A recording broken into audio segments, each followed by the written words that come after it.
Вітаем, сябры. 16 траўня, субота. Вы глядзіце раніцу з Белсатам. У студыі Аліна Коўшык.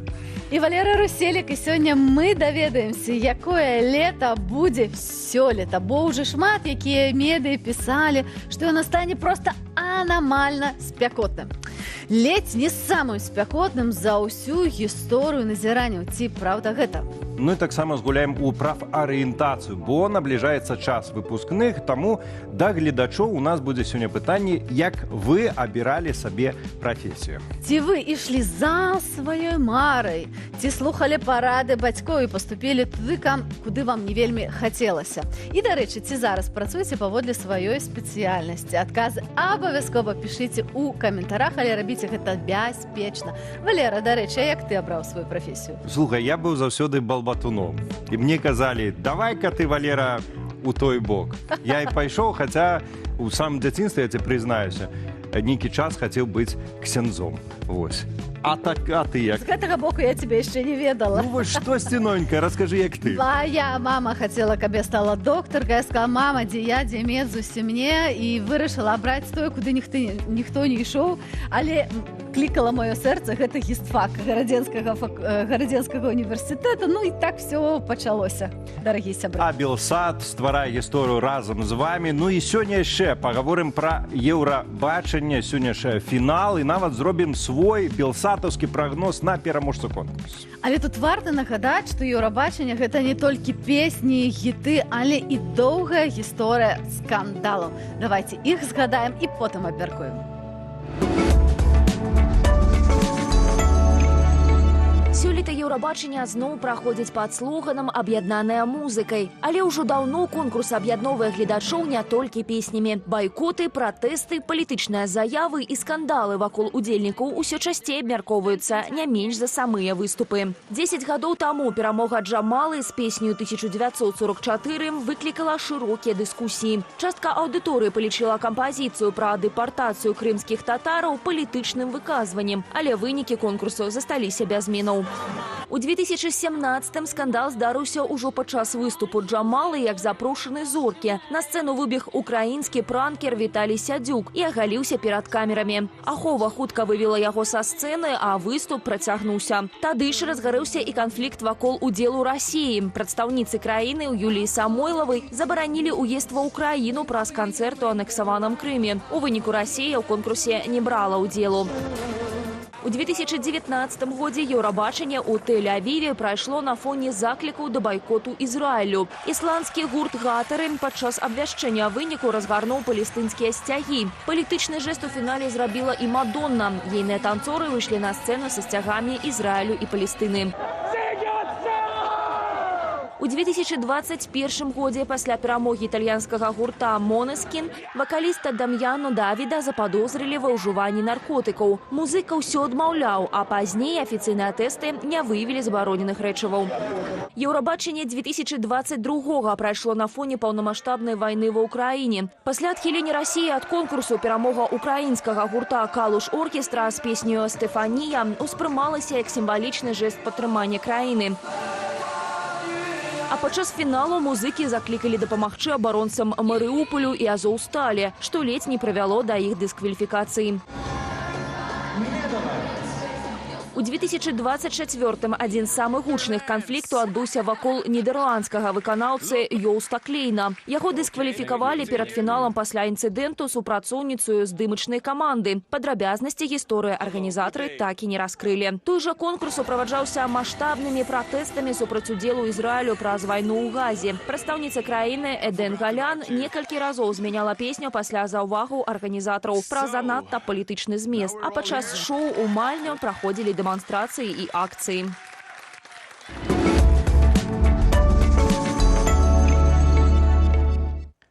Еўрабачанне, дарэчы, як і алімпійскія гульні, адказ на тое, чаму выказванні тыпа музыка альбо спорт па-за палітыкаю не маюць ніякага дачынення да рэальнасці. Але, канешне, конкурс цікавы, беларусы і беларускі любяць, все глядзяць і варта яго абмеркаваць, канешне. Ну што ж, і падтрымае гэтую тэму пенсіянер Еўрабачання, як сам сябе ён называе, гэта музычны крытык Арцемій Троіцкі. Арцемій, вітаем вас. Витаю, витаю. Извините за белорусский мой очень плохой, так что Но начали мы с вами попрошу очень хорошо, пожалуйста, так давайте и продолжим. Смотрите, вот Евровидение, если уже сразу брать быка за рога, это, ну, такой не политический конкурс, это же про музыку, про песни. Но мы все время наблюдаем какие-то скандалы, бойкоты. Вот все-таки это политическое событие или нет? Как вы считаете? И вот эта политика угрожает как-то Евровидению, что поставив в нем какую-то точку, скажет, слишком много скандалов, не будет никакого Евровидения. Как считаете? Вы знаете, что Евровидение, хочет оно этого или нет, но оно в значительной степени отражает те события, которые сейчас в мире происходят. Конечно же, очень удобно говорить, мы вне политики, мы за то, что всех нас объединяет, а не разъединяет и так далее. Но вы все прекрасно знаете, и все люди, имеющие отношение к Евровидению, тоже прекрасно знают, что сегодняшний мир – это довольно-таки адское место. И это конфликт на конфликте, это волны хейта в одну сторону, в другую сторону. Это правые бьются с левыми, это националисты бьются с космополитами. И ситуация эта очень острая. И ничего с ней не сделать, уж тем более силами Евровидения.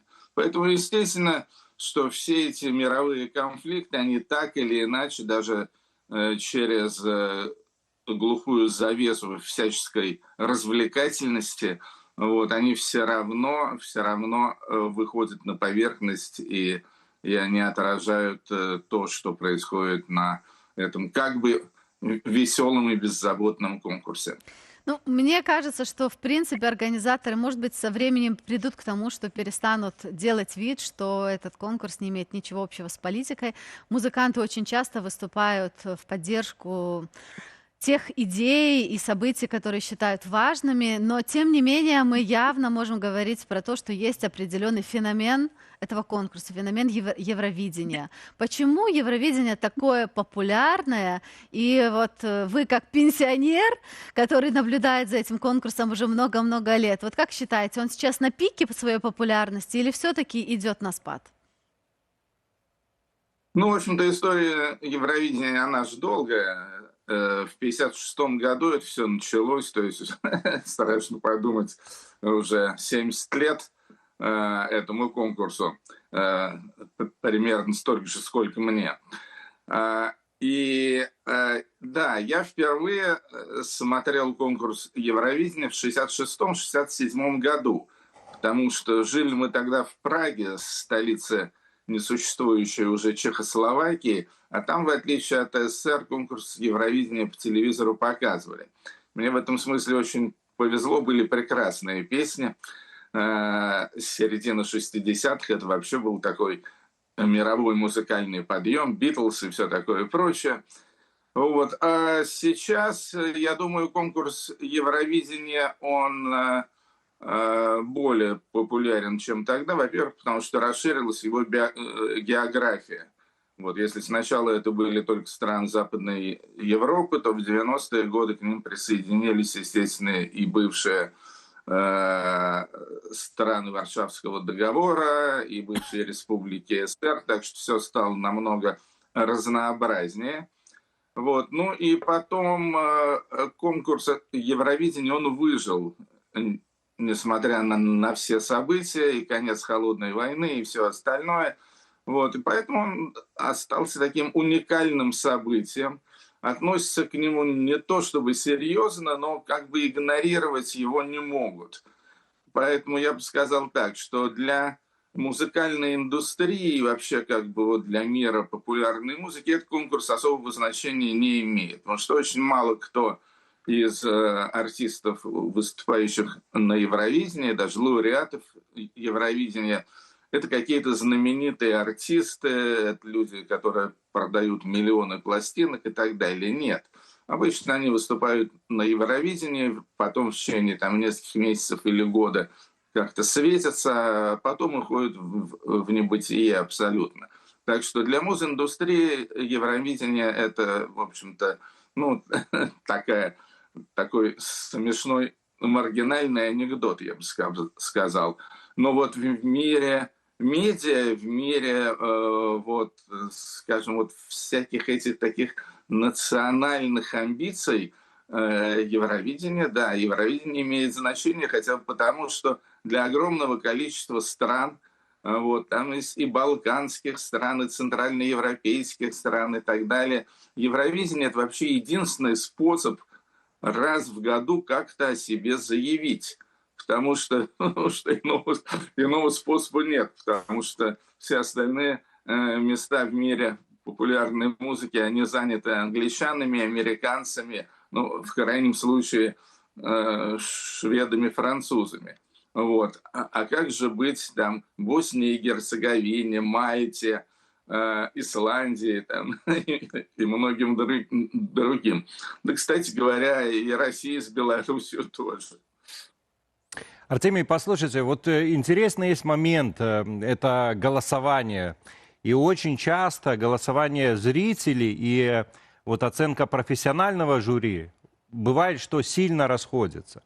На ваше мнение, вот на что обращают внимание эксперты, а что нравится телезрителям? И с кем вы лично чаще соглашаетесь? Вы знаете, что я, может быть, это покажется странным, но я всегда гораздо более солидарен с голосованием зрителей, нежели с голосованием так называемых экспертов. То есть я однажды участвовал в российской работе жюри, я себе примерно представляю, что это такое. Участвуют там обычно люди постарше, люди консервативные, это какие-то медийные бюрократы, вот, отчасти это какие-то попсовые композиторы с такими достаточно замшелыми вкусами. Вот. И да, я обращал внимание, это происходит год от года, что вот эта вот самая широкая публика, она голосует более адекватно, что ли, чем вот эта консервативная, слегка снобистическое профессиональное жюри. И думаю, что в этот раз будет примерно то же самое. Профессиональное жюри, скажем, будет голосовать, я думаю, в большинстве своем за певицу из Австралии, которая такая, как бы, с одной стороны, очень помпезная, с другой стороны, очень старомодная. Вспоминается там Селин Дион и так далее. Вот это вот вкус профессионального жюри. Я думаю, что они все дадут ей высшую оценку. Ну, а публика попроще, она будет голосовать, скажем, за греков, вот, или там, скажем, за австрийцев, за англичан. Ну и где-то посередине между этими двумя находится, собственно, фаворит этого конкурса, судя по ставкам букмекеров, а именно дуэт из Финляндии. А кто ваш фаворит? Кому вы отдаете свои предпочтения в этом году? Ну, вообще говоря, в этом году конкурс, я бы не сказал, что особо интересный, особенно в музыкальном отношении. В плане визуальном, да, каждый год он приносит все новые и новые трюки, эффекты и так далее. Остается только поражаться тому, как там это все выглядит интересно. В музыкальном отношении ничего интересного абсолютно. Мне более или менее понравились кто? Но опять же, тут, конечно, это скорее по настроению, по костюмам и так далее. Мне понравились садомазохисты из Румынии. Мне понравились вампиры из Сербии. Мне понравился, скажем, очень парень чех, вот, с такой очень такой депрессивной балладой. Вот, то есть, ну, было где-то 5-6, может быть, артистов, которые были мне симпатичны. Вот, но в основном это или какие-то, значит, такие слезоточивые баллады, или это какая-то сугубо клубная музыка, вот, которую даже и слушать неинтересно, под нее только плясать хорошо.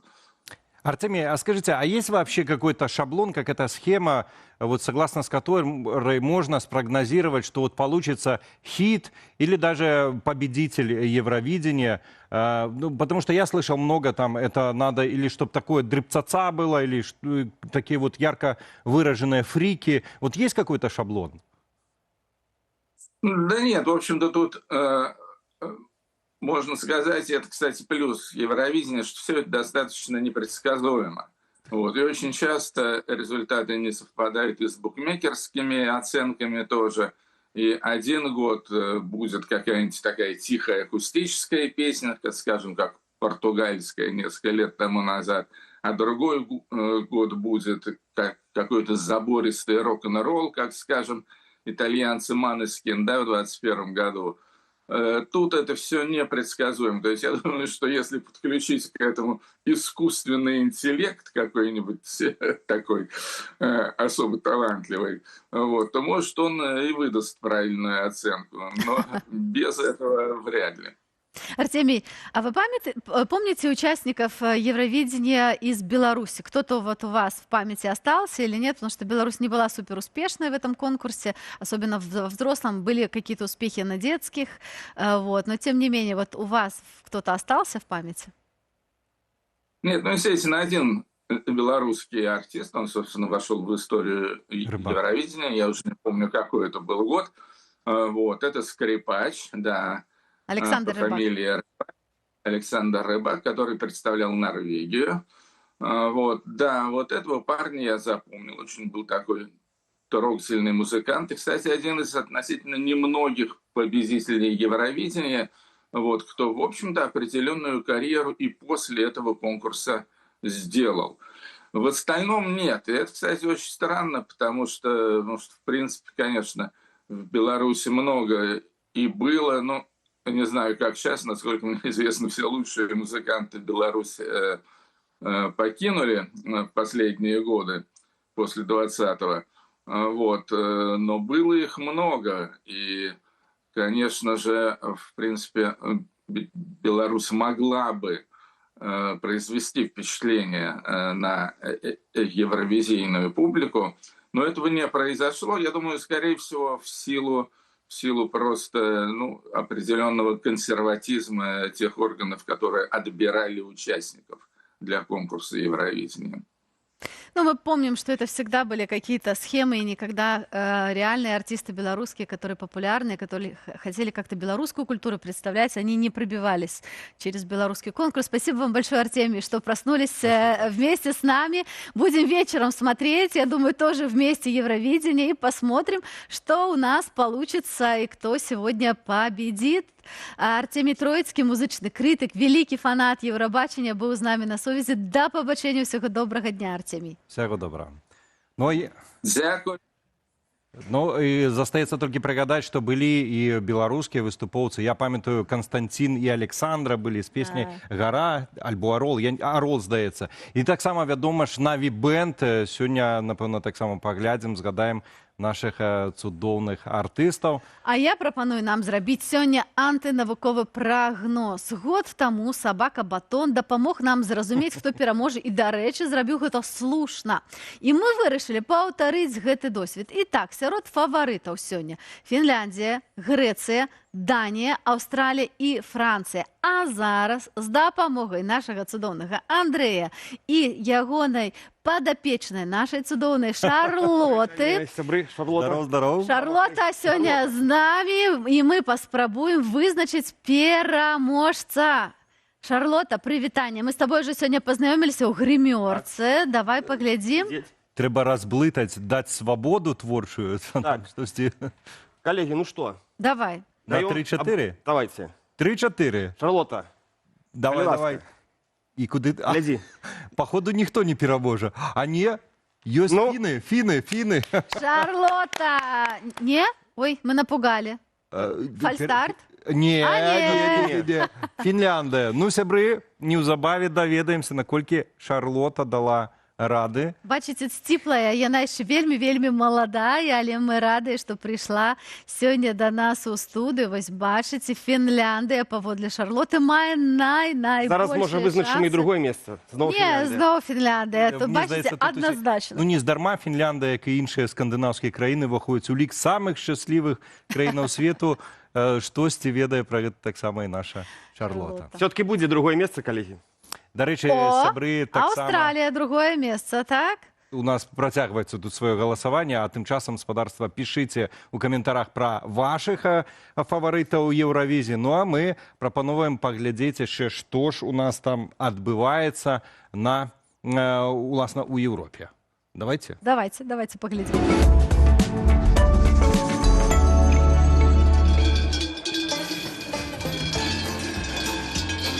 У швейцарскім кантоне Вале выбралі каралеву, праўда, не сярод людзей, а сярод кароў. Там прайшлі традыцыйныя спаборніцтвы каралеваў, дзе жывёліны сутыкаюцца рагамі і высвятляюць, хто галоўная ў статку. Паглядзець на незвычайны турнір сабраліся тысячы гледачоў. Для мяне гэта спадчына ад бабулі. Гэтыя каровы – частка жыцця. Тут усё пра трываласць, сувязь і эмоцыі. У спаборніцтвах бяруць удзел каровы пароды РН, вядомая баявым характарам. Двубой трывае да моманту, пакуль адна з жывёлінаў не адступіць. Часам такая дуэль цягнецца да 40 хвілінаў. Мы змагаемся разам з імі, рыхтуем іх, даглядаем з маленства, і калі каровы выходзяць на арэну, мы перажываем не менш за іх, магчыма, нават больш. Традыцыя ўжо больш за 100 гадоў. Раней такія сутычкі адбываліся проста на альпійскіх пашах, дзе статкі вызначалі галоўную карову. Сёння ж спаборніцтвы каралеваў ператварыліся ў адну з галоўных падзеяў рэгіёну.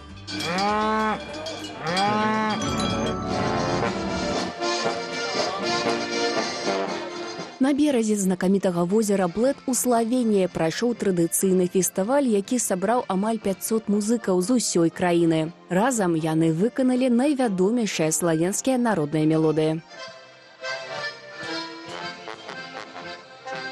На фестываль прыехалі і дарослыя, і дзеці. Хтосьці выступаў сола, а хтосьці ў вялікім аркестры гармонікаў. Для Славеніі гэты інструмент частка нацыянальнай культуры, без якога цяжка уявіць святы, вяселле і народнае гулянне. Мурашкі пад скуры. Такое бывае не кожны дзень. Прыемна бачыць, як сотні людзей збіраюцца разам дзеля славенскай музыкі. Фестываль на возеры праводзяць з 2013 года. Сёлета яго галоўным момантам сталася супольнае выкананне песні «Востраў пасярод возера». У гонар маленькага вострава ў цэнтры Блэду, аднаго з галоўных сімвалаў Славеніі. Менавіта насупраць яго на беразе і сабраліся сотні гарманістаў.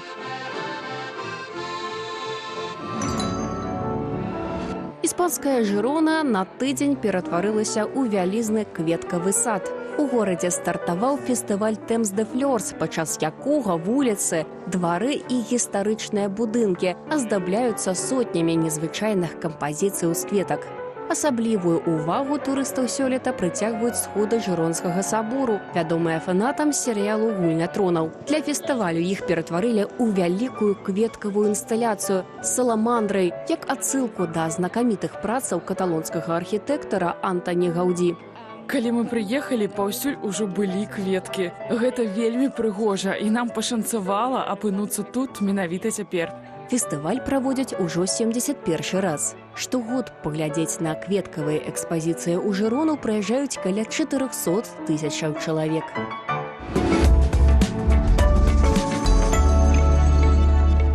Кветкі, канешне, упрыгожваюць нашае жыццё, але я ўпэўненая, што і Андрэй прыгатаваў для нас штосьці надзвычай цікавае і захапляльнае. Так, я, кроме того, что... Прывітанне, калегі, кроме того, что вы ў Шарлоту, яшчэ трошки папрацаваў над сабою і з сацыяльнымі сеткамі беларусаў.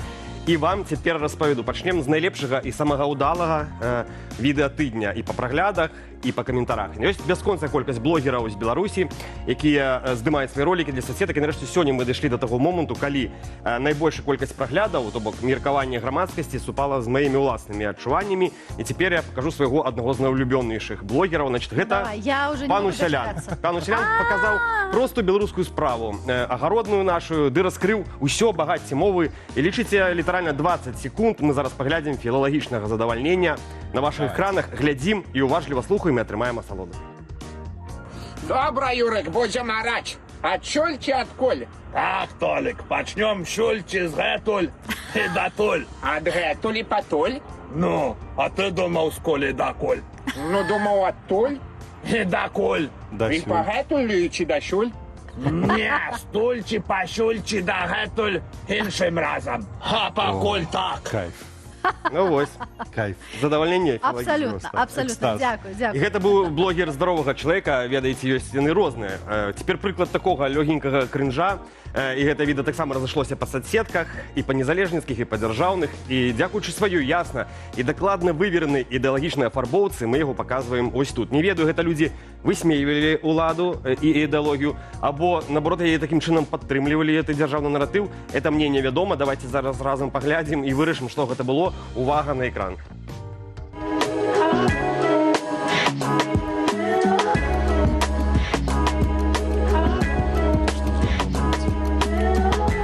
Вот белорусская женщина. О боже. Это мне от этих кринжов сумно так робится. Да, а ведаеце, а я вот так люблю. А мне здаецца, што это Стёп. Я так само думаю, что это Стёп. И бывает такие кринжовый Стёп, что от такой кринжовости становится нават неяк тульненько и горше. Яшчэ лепш. Напишите, до речі, як вам. Да, и кто это по выніку был. Идем далей. Социальные новины у нас. Вы, напевно, ведали, что у нас за кота дома не зарегистрованного можно отрымать штраф 15 Там нават ходять з самої раніці, там Так, рухають. а у Ёсць нас на вас коти? Белсайце, у наших соцсетках була адмысловыя віды, як зарэгістраваць кота. Оно было Так што- сегодня увечары, а сегодня раніцы мы его покажем и у эфире. У сеціве люди распавядаюць, что милиция может нават прыходзіць до хаты и проверять, ці ёсць хатні гадаванец у вас. А вось як адбываецца вось гэтая рэгістрацыя, глядзіце у наступным відэа. Выглядае гэта вельмі весела. Вось так бяруць кота раніцай. Пастаялі трошечку у чарзе у адміністрацыі Ленінскага района. Посидели Посидели трошечки. с талончиком, так. Ну и все, и пришли показывать. Добрый день, мне треба зарегистрировать кота. А где ваш кот? А вось. А документы у кота? А я Сила ведаю, Пашпорт кота. а я ведаю, для чого їх реєструють. Для чого? Глядите, виборців мільйон виїхав. Ох. І треба Ну треба ж протягувати цей вертеп. Чому б не протягнути з тими, хто тільки курнявкать може і не буде кричати там Ну, чого на Уходи. площі. Ёсць адчуванне, да, што нават некаторыя каты могуць зрабіць лепшы выбар, чым хтосьці іншы. Ідзем далей. Яшчэ адно відэа з тыктоку, якое цягам 5 дзён кожны дзень набірала па 1000 лайкаў, уже не кажучы, колькі там было прагляду. А на відэа проста маладэчынскі ксёндз, отец Владыслаў. А ў каментарах сотні допісаў жанчын, дзяўчынак пра тое, што вось гэты вот ксёндз Владыслаў вельмі ім спадабаўся, і яны пішуць пра сваю сімпатыю ў каментарах. Давайте для наших беларусачак дарагіх і пакажам гэтае відэа. Увага на экран.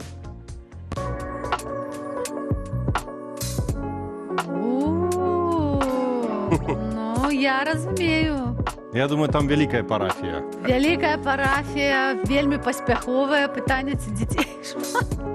Ну, як бачиш на відео. Ну, і гэта добрая нагода схадзіць у касцёл ці ў царкву. А Чаму мне так падабаецца вось у рыма-каталіцкім касцёле, я сам рыма-каталік, вот падабаецца, што там з дзецьмі гуляюць, дзесьці на гітарах могуць пайграць. Ну, нейкае такое душэўнае. Для людзей. Не баяцца людзі туды хадзіць. Нічого там такого страшного. Вось гэта, канешне, вельмі круто. Андрэй, Ну, да. дзякуй табе. Дзякую. Дзякую. Але у нас ёсць для цябе пытаннечка. Ох. Як ты абраў прафесію? Як ты тут апынуўся? Ці свядомы гэта Ці твой свядомы выбар быў, выбар? альбо тебе Што заламалі? маці казала з татам? Як Значит, коротко, я быў спартоўцам і абіраў або прайсці ў спорт, але хутчэй за ўсё тады пайсці і ў войска, і не трымаць ні спорта, ні адукацыі, і мне паклалі даведнік з куды можна паступаць. Це були такі довідники. Папяровыя, так. О, Так, і я адгартаў на беларускую філалогію, бо мне цікавіла толькі беларускамоўная адукацыя. А з усіх адукацый, акрамя настаўнік, ну што, нічога не возьмеш, з гэтага нічога дадатковае. А была спецыяльнасць беларуская мова, літаратура і журналістыка. І акурат я браў эту прафесію і адвучыўся на бясплатным і папрацаваў і настаўнікам, а цяпер працую і журналістам. А які спорт быў? Малайчына. О, бачыце, наступны сюжэт з Андрэем зробім пра футбол, а ў мяне для вас, сябры, таксама ёсць цікавостка. Учора ў Канах адбылася прэм'ера фільма «Фатерленд» польскага рэжысёра Паўла Паўлікоўскага. І, увага, раскрою вам страшную таямніцу і неспадзяванку. У гэтым фільме я таксама знялася, таму магу з гонарам сказаць, што у мяне учора была прэм'ера ў Канах. О, ну то віншуем. Глядзіце, вось тут некалькі фотаздымкаў з нашага здымачнага плану. Гэта все адбывалася ў Варшаве у палацы культуры. Яны знайшлі і гэтае фае імітавала фае гатэля у Веймары. таму што гэта гісторыя філосафа Томаша Мана і ягонай дачкі Сандры, вось, якія падарожнічаюць па Нямецчыне ў 1949 годзе. Гэта такое вельмі ў стылі паўлікоўскага кіно, канешне же, чорна-белае. Вось, а як я туды трапіла? Стылёва, стылёва. Вельмі Ну-ка, стылёва. Як я ну-ка, туды трапіла? як? Слухайце, я танчу аргентынскае танго, і на групах для танцораў з'явілася абвестка. Маўляў, хто хоча патанчыць у фільме Паўлікоўскага? Я думаю, ну, цікавая. Калі ўжо згуляць в кіно, то, напэўна, у такога выбітнага і аскараноснага рэжысёра. Вось, і я даслала просто, запоўніла анкету, трэба было прыкласці фоткі, бо там было досыць шмат патрабаванняў да знешнасці актораў ці масоўкі. І потым праз 2 месяцы мне прыходзіць смс. Шаноўная спадарыня, рэжысёр вас абраў. Я адчула гонар, што мяне адабраў Павел Павліковскі, вырашыла, што, канешне ж, я мушу пайсці. Это ты неяк дасылала відэа, што, як, дзе доказы? Дзе аргентынская танга? Яны прасілі паказаць, як танчыш, альбо напісаць, які досвед у танцах, і абавязкова трэба было прыкласці фотаздымкі. Вось, так, зараз мы вам пакажам, бо мы, канешне, не паўстрымаліся і з маімі калегамі, якія таксама танчаць танга. Прямо там, вось, дзе была такая гардеробная і месца для мейкапу, мы проста ўключілі сабе музыку і пачалі танчыць танга. Калі ласка. Ох, а гэта доўга трэба вучыцца? Ну, я танчу ўжо амаль 20 гадоў. Недоўга. Прызнацца. Вось. Так што... Ну, я не про танго. Я про кінамайстэрства. Про кінамайстэрства, там сапраўды я заграла ў некалькіх эпізодах, можна сказаць. І для мяне самая вялікая матывацыя была паглядзець, як зарганізаваная такая сапраўды сусветная кінапрадукцыя. Таму што як працаваць у тэлебачанні, я ўжо ведаю, мы працавалі, рабілі розныя рэчы. Але вось у вялікім кіно яшчэ я не працавала, і мне было цікава паглядзець. Чым адрозненне? Ну, адрозненне, што все вельмі дакладна выверена. Гэта вялікая фабрыка, якая працуе проста вельмі дакладна, але вось у кіно, асабліва ў Паўлікоўскага, ён вельмі звяртае вялікую увагу на дэталі. Кожны кадр мусіць быць проста ідэальны, таму все папраўляецца 10 разоў, перазапісваецца шмат разоў. Вось адну сцэну яны могуць здымаць, адзін кадр яны могуць здымаць цэлы дзень.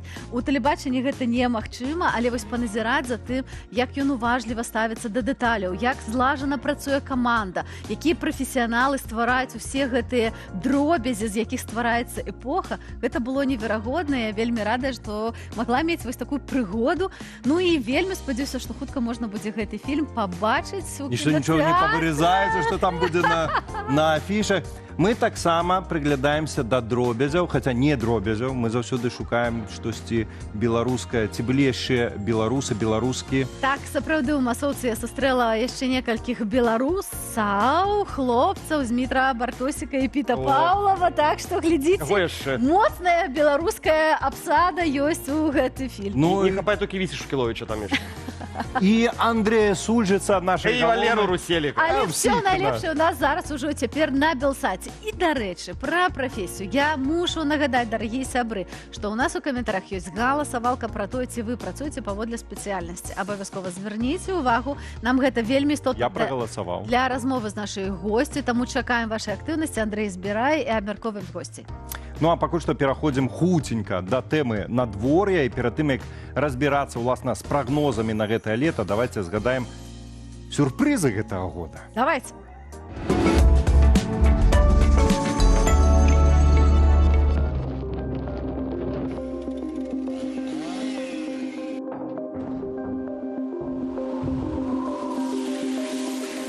Кліматычныя арэлі і рэкорды непагадзі. Ад самага пачатку 2026 года надвор'е ў Беларусі літаральна працуе ў экстрэмальным рэжыме. Тое, што раней лічылася анамаліяй, сёння змяняе адну аднаго амаль кожны месяц, выпрабоўваючы на трываласць камунальнай службы, аграрыяў і простых грамадзянаў. Пачаўся год з класічнай, але ўжо забытай супермарознай зімы. Студзеньскія і лютаўскія тэрмометры месцамі апускаліся ніжэй за мінус 25 градусаў. Анамальныя халады суправаджаліся рэкорднымі снегападамі. Завеі на некалькі дзён блакавалі рух на рэспубліканскіх трасах і прымусілі камунальшчыкаў працаваць у 3 змены. Аднак сапраўдныя сюрпрызы прынесла вясна. Рэзкае пацяпленне справакавала імклівае таянне вялікіх запасаў снегу, што прывяло да вясенняй паводкі. Рэкі на поўдні краіны, Прыпяць, Сош і Дняпро выйшлі з берагоў. Вада затопила сотні падворкаў, садовых таварыстваў і мясцовых дарог, адрэзаўшы некаторыя вёскі ад цывілізацыі. На змену вадзе прыйшоў сухі шквальны вецер. У красавіку сіноптыкі неаднаразова абвяшчалі аранжавы ўзровень небяспекі з-за парываў да 24 метраў за секунду.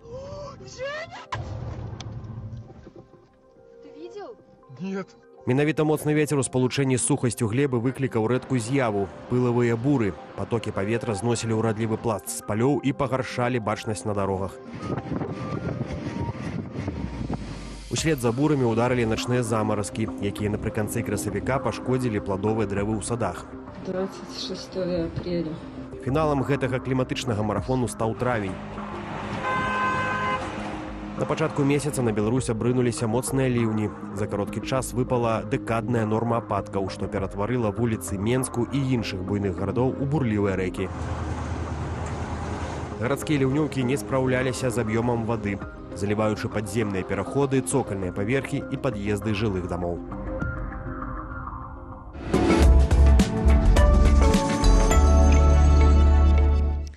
Сёлета былі ўжо і маразы, якіх даўно не здаралася, і залевы, і нават пару дзён надзвычайнай спякоты, хаця яшчэ толькі травень.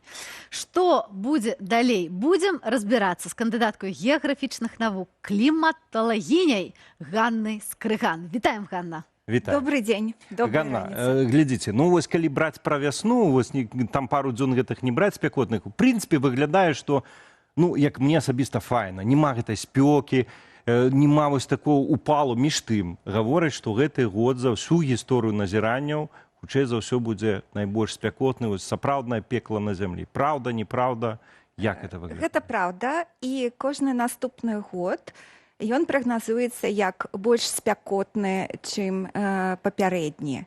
І гэта праўда да нашага 26-го года, таму што плануецца і чакаецца эль-Нінья. Но эль-Нінья ў перакладзе гэта такі рождественскі младзенец, то бок ходзі о тым, што найбольшай моцы гэта з'ява набярэ толькі напрыканцы году.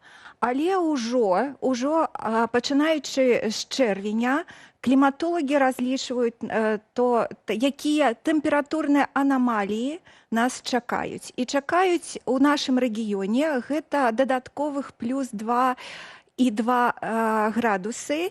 І што гэта азначае, што лета, ну, так в суме будзе больш спякотным. Але гэта не азначае, што немагчымы такія звароты халадоў. Ну, вось я хотела сказаць, што нават весна, яна была трошачкі ўжо спякотная, што мы хуценька распрануліся, а потым я такая, трэба швэдрык даставаць. Самае галоўнае, што я сваёй галавой адчуваю вось гэтыя змены, ціску, а то хочацца спаць, альбо нічога не хочацца. Вось, а гэта таксама звязана менавіта з гэтымі зменамі, так? Так, гэта звязана менавіта з гэтымі зменамі. Я хацела бы нагадаць такую ляльку, неваляшку, якую мы адхіляем, а яна вяртаецца назад. І так працуе кліматычная сістэма зямлі. Усе гэтыя наш парніковыя эфекты, ён мае такі адваротны бок, калі сістэма так пытаецца зрабіць і захаваць гэты свой баланс. І таму мы назіраем гэтыя такія даволі непрадказальныя, даволі такія непрыемныя з'явы надвор'я. І другая рэч звязана з тым, што перабудова кліматычнай сістэмы, яна азначае, што ўсе гэтыя вялікія паветраныя віхры знаходзяцца не на сваім месцу. І таму заўсёды гэты халоднае арктычнае паветра да нас рэдка трапляла увогуле, а зараз яно прасцей можа трапіць да нас, да Беларусі і да Польшы. І мы назіраем гэтыя рэзкія змены надвор'я, і гэта кепска для нашага здароўя. Послухайте, ну а вось пра вецер. Акрамя замарозкаў, акрамя спякоты, это азначае, што нас чакаюць яшчэ вось гэтыя віхуры, бураломы, якія там будуць Смерчы ламаць нейкія, лес, можа, нават. торнадо, вось гэта все. Гэта таксама у нас ужо. Но мы уже, у нас уже есть такие маленькие торнады. Яны у наших краях называются смерчи. И докладно яны таких працэс утварэння гэтых смерчаў маленькіх звязаны з тым, што гэтыя масы паветраныя маюць розныя характарыстыкі, і гэтыя характарыстыкі такія розныя, такі вялікі кантраст, што адбываюцца вось утварэння гэтых малюткіх смерчаў, але яны шкодзяць вельмі моцна. Ганна, а вось калі параўнаць надвор'е на працягу апошніх гадоў, што кажа статыстыка? Ці сапраўды ёсць эфект таго, што тэмпература павышаецца? Вось ці можаце, маеце такія дадзеныя? Ну, напэўна, назіранне за надвор'ем ж вядзецца, правда? Так, напэўна, вядзецца і нават разлічваецца ўсе гэтыя змены, якія адбываюцца ў нашым рэгіёне. І ўсе, я думаю, ведаюць, што найхутчэйшымі тэмпамі расце тэмпература ў Арктыцы, ну, то бок на паўночы. Але вось гэтыя нашы краіны, краіны Балтыі, Беларусь, Польша і некалькі там суседзяў таксама цяплеюць вельмі хутка. Гэта такія ў Еўропе, гэта найхутчэйшыя тэмпы такіх узросту. Летась былі рэкардсменамі якраз Беларусь, Украіна. Так, і я яшчэ зазначу, што гэтая цеплыня не адзначае, што немагчыма звароту халадоў і немагчыма якісь такіх непрыемных рэчаў. Гэта адно не адмаўляюць іншае. Усё гэта працуе разам. І таму надвор'е яшчэ такая рыса сённяшняга надвор'я, што яно амаль што непрадказальна. І увогуле гэта вельмі цяжкае пытанне прадказаць, якое будзе лета ў гэтым годзе. Таму што гэта вялікі тэрмін, такі вялікі гарызонт для такога дакладнага прагназавання. А вось дакладныя прагнозы гэта, ну так, суткі, а трое, ну, можа на тыдзень, але ўжо няма пэўнасці. Я б нават пра трое не казаў, як рыбак, таму што там пільнуеш дзень, там, напрыклад, наступную пятніцу збіраешся ехаць, да канца не ведаеш, дождж будзе, спёка, холад. Увесь час змяняецца. Між тым, акрамя вось гэтых кароткатэрміновых прагнозаў, ёсць тэндэнцыі. Ці можам пра тэндэнцыі гаварыць, што чакае Беларусь? Вось наступныя 5-10 гадоў, да чаго нам цяпер ужо пажадана рыхтавацца? Ці будзе снег зімой? Ці дзеці змогуць катацца на санках? Вось гэта даволі цяжкае пытанне, можа і будзе, а можа і не. Ну, вось так працуе наука, і навукоўцы не заўсёды могуць так вот на 100% паведзіць, што будзе так, а не іначай. Таму што, вось я ўжо пра гэта гаварыла, што кліматычная сістэма вельмі змяняецца, і яна заўсёды была складаная, заўсёды даволі цяжка было прагназаваць, як дакладней, што будзе. А зараз гэта становіцца яшчэ цяжэй. Што можам дакладна сказаць, што клімат будзе працягваць цяплець, што тэмпература ўвогуле будзе расці. І яшчэ, што назіраем зараз, назіраем так званую кліматычную сушу. То бок ходзе аб тым, што не дабіраем тых ападкаў. Напрыклад, гэтая вясна мела разнае надвор'е, было і халоднае, і спякотнае, і так далей, але ўвогуле ападкаў дажджу было менш. І снегу было вельмі мала, ён папросту не раставаў. Увогуле ён быў, гэта ўжо добры знак. Але дажджу было мала, і плануем, што чэрвень будзе такім даволі прахладным на Беларусі, но і пры гэтым без ападкаў. І гэта недобра. Анна, я разумею, што мы, як звычайныя людзі, на надвор'е ўплыву не маем. Але вось, напрыклад, дзяржава можа рабіць штосьці, чтобы ўплываць на клімат, які ў нас у нашай краіне, каб ён быў больш альбо прадказальны, альбо менш змяняўся. Прынамсі, дрэнна, то яны дакладна ўплываюць, таму што яны аднавілі гэту меліярацыю, яны забор вады беруць на старыя культуры, которые вымагаюць шмат, а добрае штосьці могуць яны рабіць? Ну, дакладней, усе могуць зрабіць что-то добрае, і я не пагаджуся з Алінай, якая казала, што мы не маем уплыву на надвор'е. Ну, можа, мы не асабіста мы не маем уплыву на надвор'е, але дакладна мы можам паўплываць на клімат і на кліматычную палітыку ўвогуле. Калі мы размаўляем аб дзяржаўным узроўні, пачнем з гэтага, то маем такія два вялікіх кірункі. Першы кірунак – гэта мітигацыя, то бок абмежаванне выбрасаў гэтых парніковых газаў, а другі бок – гэта адаптацыя, калі мы прыстасоўваемся да змены надвор'я і змены клімата. Вось о чым казаў Валерый. Ну і на жаль, магу сказаць так, што ў Беларусі зараз гэтая словзвучэнне такое, якое кліматычная палітыка, яна знікла з палітычнага дыскурсу. Дакладней, у галінах разных, якія залежаць ад клімату, мы штось маем, так?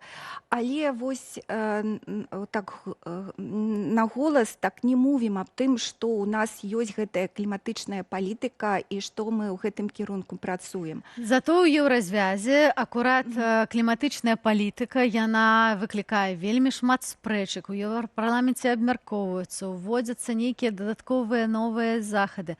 Нават яшчэ вернемся да таго, што мы ўжо рабілі на такім нашым асабістым узроўнем. Пачалі сартаваць смецце, так?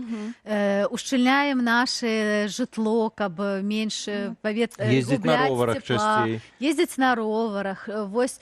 Але такіх відавочных вынікаў мы не пабачылі. Но ведаеце, што гэта не таму, што мы што-то мала робім. Ну, таксама дадаткова мы ўплываем як. Я лічу, што гэта вельмі добра, што гэтая тэма абмяркоўваецца і што вельмі шмат розных таких бакоў удзельнічаюць у гэтым абмеркаванні і розныя ацэнкі ёсць, і існуюць і так далей, таму што гэтая вось дыскусія, яна вельмі карысна для таго, каб мець якуюсь такую палітыку, якая б задавальняла ўсіх і якая б прынасіла якісь вынікі. Але вынікі мы дачакаемся не хутка. Чаму? Таму што гэтыя парніковыя газы, яны жывуць у атмасферы даволі доўгі час. І ну, размова ідзе аб тым, што то, што мы робім зараз, яно адаб'ецца на кліматычнай сістэме праз колькі год. І таму кліматолагі заўсёды кажуць аб тым, што мы патрэбна штось рабіць зараз, патрэбна якісь рэальныя дзеянні зараз. Ну, гэта хто павінен рабіць? Мы па-ранейшаму павінны сартаваць смецце, якое потым все адно кідаюць у адну вялікую сметніцу, альбо ўсё-такі да уладаў, да карпарацыяў, таму што, глядзіце, война в Украине, она столько экологии забрала, попросту страх. Корпорации взять, которые высекают амазонские лесы, покидают там пустэчу. Ну, то, что мы там отсортуем там пакет смецця, ну не параўнаць же. Ну, гэта не параўнальна, дакладна. Але все мае сэнс, правда? Але ўсё мае сэнс, і мае сэнс, каб мы ўсё гэта рабілі разам. Гэтыя высілкі павінны рабіць усе. Но, але дакладна пагажусь з вами, што у нас у наяўнасці павінна гэта быць такая гучная кліматычная палітыка. Гэтыя цэлі, якія разумеюць усе і разумеюць, чаму і для чаго мы гэта робім. І вось калі гэта ўжо гэтая такая палітычная рамка закладзена, тады мы можам казаць аб якім-то ціску і якісь вымаганнях да крупных карпарацый, таму што зараз гэта выглядае як якісь індульгенцыі сярэднавечча, калі яны купляюць гэтыя афсеты, дзесь гэты лес сажаюць невядома дзе, але гэты афсет, гэтая паперка дазваляе ім казаць, што гэтая крупная кампанія ёсць такая кліматычна нейтральна, а гэта неправда. клімата. Ужо навукоўцы падлічылі, што больш за 87 гэтых процентаў гэтых афсетах, купленых крупнымі карпорацыямі, гэта дакладней не працуе. Яны... Гэта просто бізнес? Гэта папросту бізнес. І вось тут дакладна роля грамадскасці і звычайных людзей. Просім вас рабіць штосьці такое канкрэтнае, якое дапамагае і спыняе гэтыя змены клімата. Ганна, апошняя, вельмі караценькая. Все-таки хочу скарыстацца момантам, можа, падарыце нам надзею. Можа, все-таки мы яшчэ можам, мы, чалавецтва, можам яшчэ павярнуць назад гэтыя кліматычныя змены і хоць неяк уратавацца. Ну, хочется пажыць. І для дзяцей. Да і для нас саміх таксама. Надзея – гэта вялікая рэч, і я магу яе падараваць. Магу сказаць так, што першы парог, які мы перакрочым, і пасля якога ўжо няма магчымасці павернуць назад, будзе толькі праз 3 гады. І вось гэтыя 3 гады, калі мы павінны штосьці значнае... Пачаць рабіць? Ну, не пачаць, już закончыць, але штосьці значнае зрабіць. У нас ёсць гэты час, 3 гады. Гэта даволі много. Дарагія сябры, кожны і кожны ад каго штосьці залежыць, давайте разам ратаваць прыроду, планету, наш клімат, нашу Беларусь. Дзякуй вялікі, Ганна, што пакінулі нас усё ж такі з надзеяй. Ганна Скрыган завітала да нас у студыю. Мы абмеркавалі все гэтыя анамаліі, надвор'і, якія ёсць, і тое, што ўсё ж такі, нягледзячы, як бы нам не падавалася, ад нас, як асобаў, таксама пэўныя рэчы залежаць. Давайте все гэта рабіць. Зрэшты, не толькі надвор'е залежыць ад нас, але, напрыклад, наша фізічная форма, я-то дакладна ведаю, цалкам у нашых руках, і, здаецца, самы час сустрэцца з Пітам Паўлавым і зрабіць невялічкую размінку. Устаем і працуем разам з Пітам. Прывітанне, я Піт Паўлаў, беларускі музыка, мне 59 год, і гэта праграма «Мацоўня Піта» для Белсату.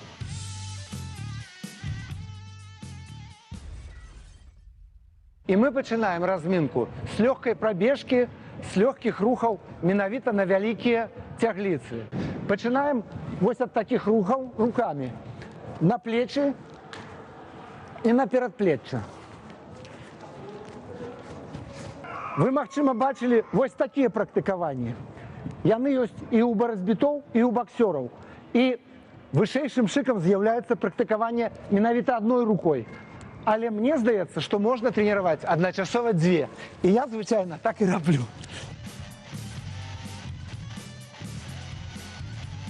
І пры гэтым звярніце ўвагу, вы весь час можаце рухацца як баксёр ці як барацьбіт. Ёсць яшчэ адзін варыянт размінкі. Пачынаецца яна, як моя мама казала, ад пацягушачак. Трэба і пацягнуцца высока ўгару, і потым на ўдоху і на выдаху максімальна расслабіць усе цягліцы і выціснуць сабе паветра. І так 3 разы.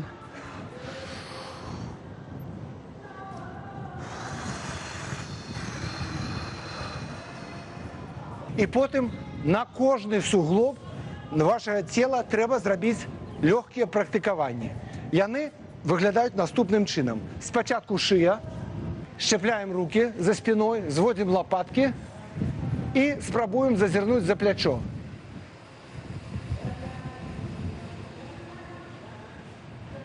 Рух мусіць быць максімальна натуральным, быццам мы сапраўды хочам нешта ўбачыць там, з тылу.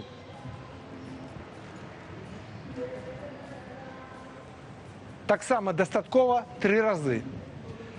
Гэта шыя, потым плечы, вельмі лагодныя 3-4 рухі наперад і 3-4 рухі тылу. Потым локці.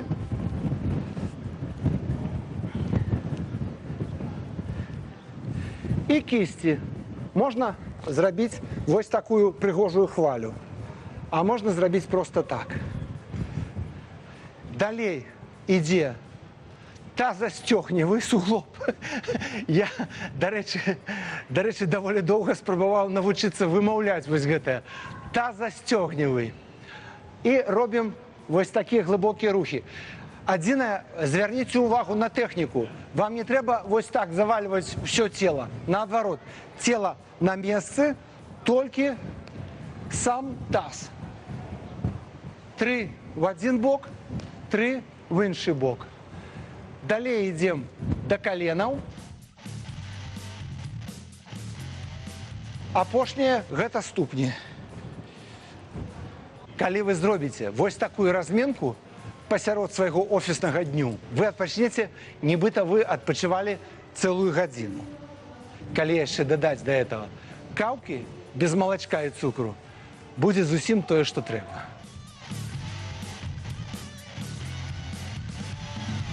Гэта была праграма «Мацоўня Піта». Мацуйцеся і да ПБЧ.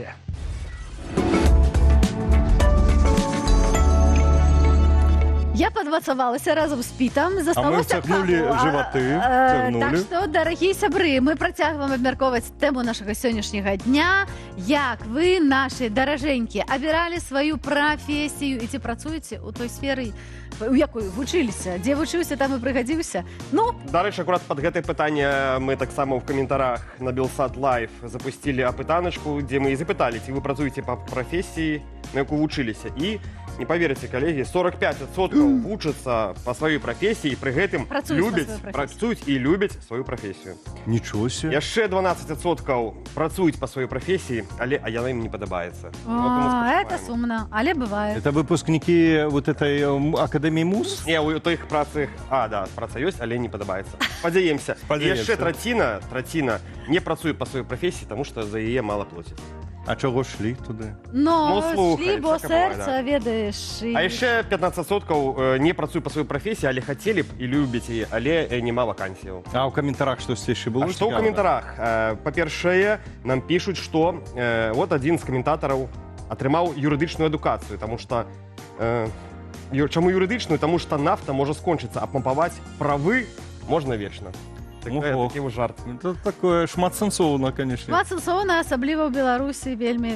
І вось так ён і заканчвае. Па адукацыі не працуе, таму што правы і Беларусі несумяшчальныя паняцці. Мы здагадаліся. Вось у нас ёсць заўвага наконт нашай апытанкі. Не ўдзельнічаў у апытанні, піша наш каментатар. Бо чаму там няма пра тых, хто ў спісе КДБ і не мае магчымасці працаваць. А такіх людзей у нас сапраўды шмат у Беларусі, якія маюць забарону на прафесію. Дарагія сябры, выбачаемся. Не выбачаемся, мы тлумачым. Ёсць абмежаванне ў колькасці радкоў, адказаў на пытанні, і для такога у нас ёсць якраз каментары, магчымасць дапісаць свой варыянт. Так, ладно, можна гэта рабіць у нас на Белсат Лайф, альбо таксама на нашым аккаунце в Інстаграме. Але рабіць гэта асцярожна. Вось яшчэ файны адказ. Лепшая адукацыя – гэта выхаванне дзетак. Выхаванне дзетак у свеце. Шмат хто тое прызнае. Так я цалкам згодны з гэтым. Цяпер і дзяцей вучыш, і сам новае даведваешся. Безумоўна. А каб, піша нам каментатар, каб я пералічыла, дзе працавала, трэба неяк на дасугу зрабіць спіс, мо 50 набярэцца. І большасць прац у міграцыі. Людзі шукаюць сябе, не стамляюцца, і вы бачыце, перабіраюць десяткамі прафесій. Самае галоўнае, што можна пачынаць усё ад пачатку ва ў любым узросце. Зараз мы доўгі час вучымся і вельмі доўга актыўна прафесійна. Таму гэта не азначае, калі ваша праца, якую вы не любіце, гэта не азначае, што гэта назаўсёды, дарагія сябры. А вось у нас ёсць шчасце, мы любім тое, што робім, правда? Яшчэ вельмі важная тэма, якую сёння згадваюць нашы каментатары, гэта еўрабачанне. Безумоўна, зачапіла беларусу. Беларусы сочаць, глядзяць, нягледзячы на тое, што не паказваюць па тэлебачанні. І Беларусь, на жаль, не ўдзельнічае. Але вось яны задаюцца пытаннем, чаму на еўрабачанні няма прадстаўнікоў беларусаў? Цікава, а што здарылася? Павук бы там всіх парваў. Ніхто не ведае. Я думаю, Маргарита Левчук таксама. Маргарита Левчук таксама ўзгадваюць. І Піта Павлова бы запросілі. Значит, пишут, там была спроба трапіць туды. Нават быў падрыхтаваны выступ, але бюракратыю пераламіць еўрапейскую не атрымалася. Ну вось і адказ. Это не просто так. Толькі чаму еўрапейскую? Таму што беларуская тэлерадыёкампанія была выключаная з ІБЮ еўрапейская. А была выключаная, таму што ў 2020 годзе не атрымалася пераламіць беларускую бюрократію. Але, дарагія сябры, еўрабачанне заўсёды застаецца ў нашым сэрцы, і мы заўсёды радаваліся, калі маглі галасаваць і слухаць песні, асабліва на беларускай мове. А таму зараз мы з задавальненнем вернемся да Наві Бэнд і песні «Гісторыя майго жыцця». А, не, другая. Прабачце, я Гэта будзе сакрэт пераблытала. і для нас, і для вас, але ўжо цяпер Але таксама з яго Еўрабачення. слухаем.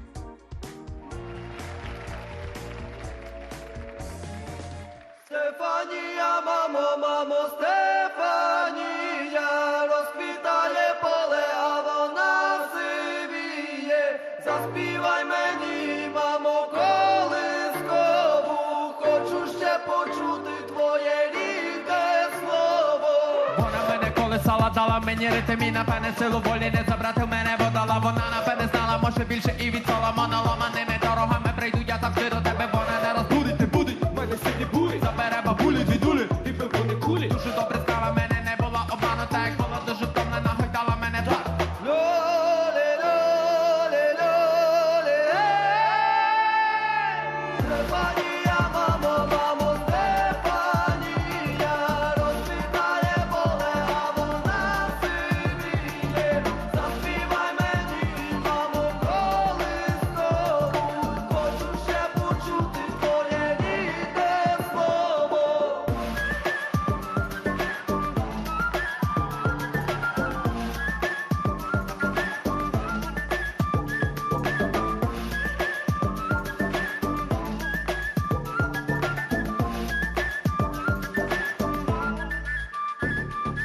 Я не пеленак, туманно мав хватить. Якби я не виріс, та виріс за речі платить. Я не мала дитина, бо надалі нерви тратить, я гуляв. Ще по тебе трапив, ти все молода, о мамо, на піку. Якщо не тяня опіку, на піку, слави мене ту піку, забивайте піку, цю піку, я беба пік. Свій свою любов'ю. Лоле, лоле, лоле, Стефанія, мамо, мамо, Стефанія, розквітає поле, а вона сивіє. Заспівай мені, мамо, колискову, хочу ще почути твоє рідне слово.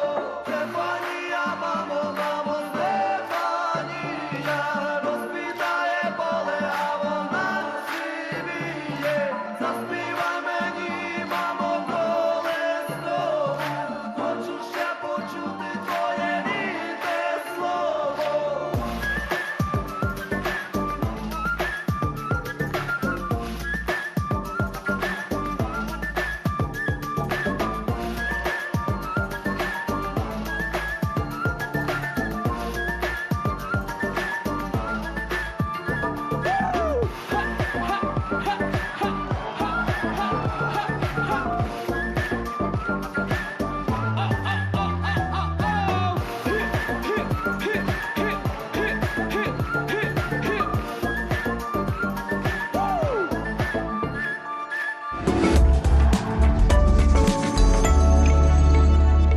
Гэта была цудоўная песня Стефанія ў выкананні Калуш аркестра. Гэта пераможцы Еўравізіі 22-го году з Украіны. Заряджае нас дагэтуль. Глядзіце, колькі часу мінула, і все ж такі песні, які выйгрываюць, перамагаюць на Еўрабачанні, яны застаюцца з намі на доўгія гады. Прывітанне. Гэта раніца з Белсатам, Алена Коўшык, Валера Руселек. У студыі мы працягваем нашу праграму. І працягваем нагадваць вам, працягваем пытацца вас, ці працуеце вы паводле прафесіі, на якую калісьці вучыліся.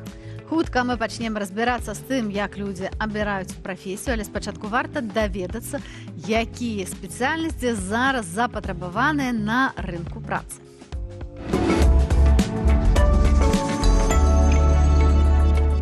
Беларускі рынок працы працягвае шукаць тых, хто ўмее працаваць рукамі і гатовы развязваць практычныя задачы. Паводле сталічных службаў занятасці ў спісе самых запатрабаваных прафесій у 2026 кіроўцы, будаўнікі, электраманцёры, прадаўцы, кухары і афіцанты. Высокі попыт захоўваецца і на адмыслоўцаў у сацыяльнай сферы, лекараў, настаўнікаў і выхавальнікаў. Такія звесткі прыводзяць камітэт у справе працы, занятасці і сацыяльнай абароны Менгарвыканкаму. Пры гэтым некаторыя прафесіі наадварот губляюць запатрабаванасць. Сярод іх фатографы, візажысты, экскурсаводы, дызайнеры і нават тэсціроўшчыкі праграмнага забеспячэння. А вось у Еўропе сітуацыя выглядае інакш. Там рынок працы ў 2026 годзе ўсё мацней залежыць ад лічбы візацыі. Паводле еўрапейскіх службаў занятасці і аналітычных справаздачаў найбольш запатрабаванымі робяцца распрацоўнікі праграмнага забеспячэння, спецыялісты ў штучным інтэлекце, аналітыкі звестак і эксперты ў кібербяспецы.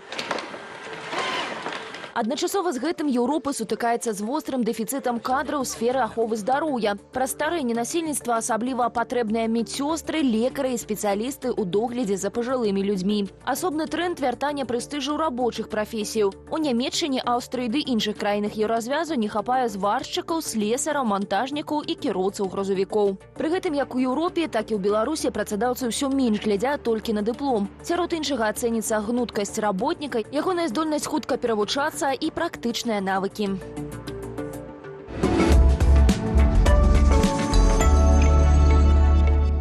Надышоў час разабрацца з галасаваннем. Дзякуй кожнаму, хто аддаў голас. Мы пыталі, ці працуеце паводле той спецыяльнасці, на якую вучыліся, і вынік такі, што на Ютубе нашыя большасць гледачоў казалі пра тое, што яны працуюць. В прынцыпе, па той прафесіі, якую абіралі, яна ім падабаецца. А вось на Інстаграме, дзе аўдыторыя трошкі больш маладая, вы пісалі пра тое, што выбралі тую прафесію, па якой не можаце працаваць, бо там вельмі мала плацяць. Ну што ж, так бывае.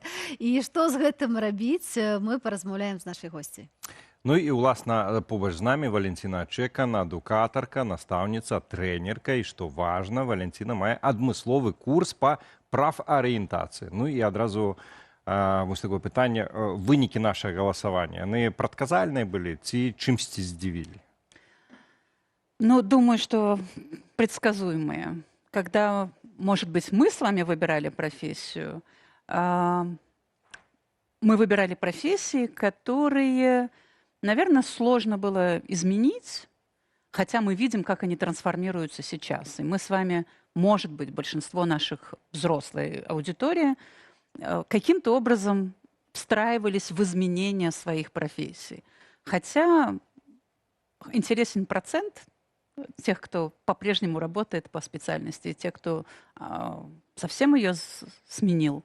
Но, наверное, мы все-таки с вами больше боимся что-то менять и больше остаемся в своих сферах. Может быть, не в профессии как таковой, но в какой-то вот отраслі, сфере. Свет зараз так імкліва змяняецца. І мне здаецца, што самае галоўнае гэта эластычнасць, уменне дастасавацца да гэтых зменаў. І асабліва зараз, калі штучны інтэлект проста захоплівае некаторыя сферы, ну, немагчыма ў некаторых прафесіях утрымацца. Я вось задаюся пытаннем, колькі журналістаў застанецца праз некалькі гадоў, калі розныя чаты і іншыя пішуць такія тэксты, песні пішуць, даюць парады юрыдычныя.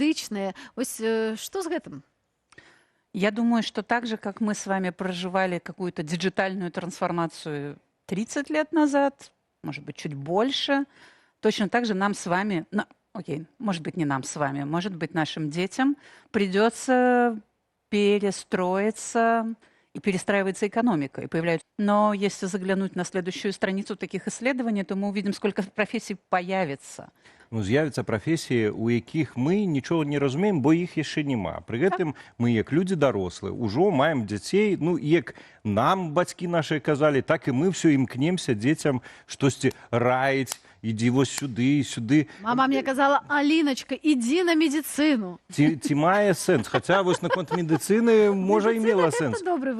Але агулам, наколькі ввогуле бацькі павінны ўмешвацца ў выбар будучай прафесіі свайго дзіцяці? Наколькі гэта ввогуле мае сэнс? Я думаю, что если ставить вопрос вмешиваться в выбор, то, наверное, может быть, и не должны. Потому что мы с вами ориентируемся на тот опыт, который мы с вами имели, когда поступали в свой первый университет. И мы до сих пор с вами живем, возможно, большинство из нас живет в какой-то такой иллюзии, что те профессии, ну, никуда не денутся. Да, и медицина никуда не денется. Хотя бывают варианты, да, диджитализация медицины точно так же происходит. Згадаем дактарину, якую наши беларусы робяць, якая ўжо працуе і дапамагае лекарам, але, конечно, лекараў не заменіць. И мы не знаем, что будет через 20 лет, и насколько микрохирургия, да, и что будет делать. Может, это будет оператор-хирург, да, а не хирург. Ну, між тым, разам з гэтым. Мы ж маем такія сітуацыі, калі не ўсе, але ёсць бацькі, которые маюць шмат магчымасцяў. Хтосьці аддае там дзяцей у Гарвард, там свая цэлая, ну, не секта, але супольнасць свая, і ў іх вызначана цалкам, што ты будзеш потым кіраваць карпарацыяй, ты там будзеш у палітыцы і так далей. Беларусь можна таксама згадаць. Цяперашні кіраўнік краіны для свайго сына там цэлыя лабараторыі пабудаваў, стварылі біяфак у БДУ, там нейкую яшчэ там штосьці. Ну, што, правда, там не вельмі пайшло, я так чуў, што там нейкае банкротства нават наспявае. Вось тут як гэта працуе? Бацькі, которые маюць шмат магчымасцяў, яны могуць паўплываць? Да. Влиять мы точно можем, и точно это бы хорошо бы делать. В этом смысле, не в том смысле, что прям прокладывать дорожку, открывать собственные факультеты, а в том смысле, что показать, а что вообще делают люди. Вот это насмотренность профессиональная, когда мы можем ребенка взять к себе в офис, отдать его на лето на практику к каким-нибудь знакомым, посмотреть, что такое реальная работа в разных местах. Начиная от самых, может быть, таких работ тяжелых, ну, в смысле физических, заканчивая такими, которые, может быть, там, сам родитель не имеет этого опыта. Ну, ты посмотри, как это бывает. Вот эта насмотренность, это очень классное влияние, потому что тогда ребенок может делать этот выбор, подросток, давайте так, не ребенок, подросток, может этот выбор делать, заранее, и тогда я как эдукатор знаю, что мотивация к учению просыпается, когда я понимаю, я как подросток понимаю, куда бы я хотела это учение применить. И чем больше у меня насмотренность в профессиях, тем более осознанный выбор, тем больше я понимаю, что мне не просто нравится, а для чего я больше пригодна, где у меня какие склонности, и у меня есть время передумать. Вот это и гэта нормально. И это нормально. И гэта нормально передумать. Вот мой сын пошел в биологично-химичный класс, после первого тыдня сказал: мама, перепиши меня, и я туда целком. А я сказала ему: слухай, ты супер малайчына, гэта вельмі важное решение, якое ты принял у жыцці, ты адразу зразумеў, что гэта не твоё. Давай шукать тое, что твоё, и что мне падабаецца, прынамсі у тых наших размовах, якія мы зараз ведзем, что ён вельмі реально падыходзіць да працы. Ён глядзіць, наколькі реально там зрабіць кар'еру, колькі чалавек зарабляе на гэтым, каб забяспечыць сабе жыццё. Не так вось як я вельмі романтычна абірала прафесію, а вось зараз я гляжу, што мой сын, ён так падыходзіць да гэтага рэальна. Але што рабіць, калі вот ты разумееш, што тое, што ён выбірае, не ведаю, стаць ютуберам альбо яшчэ штосьці, ўжо гэта цалкам не мае сэнсу. Вось як размаўляць з дзецьмі, калі мы бачым, што гэта рэальна кепскі выбар? Ці дазволіць рабіць памылкі проста? Плохой выбор для кого? Да, или для чего? Если мы... Ну, для мамы. Ну, если... Да, окей. Если маме нужно предъявить сообществу вот идеального сына или идеальную дочь, которая вписывается в некие социальные пунктики, да, там, магистр того-то, училась там-то, чего-то там, да, вот это вот. Я бы смотрела на это немножко проще с точки зрения... И к выбору профессии, и к выбору странной профессии. Я бы подходила немножко проще. Я бы подходила с точки зрения скиллсета.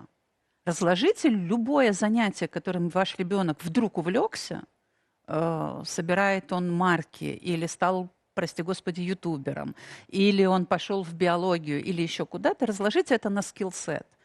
Что он будет уметь, знаете, не в профессии как в таковой, а что это будет за навык?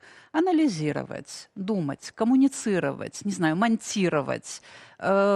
Чуть полегче ему будет с выражением собственной мысли.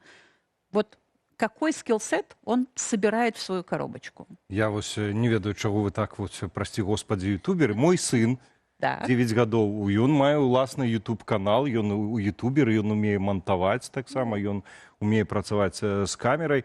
То можа вось якраз такі падыход і сапраўды папросту яго рабіць максімальна, намагацца універсальным чалавекам з максімальна шырокім кругаглядам і уменнямі, а там штосьці сам выберы, штосьці ў яго ўсплывецца. Такі падыход можа быць?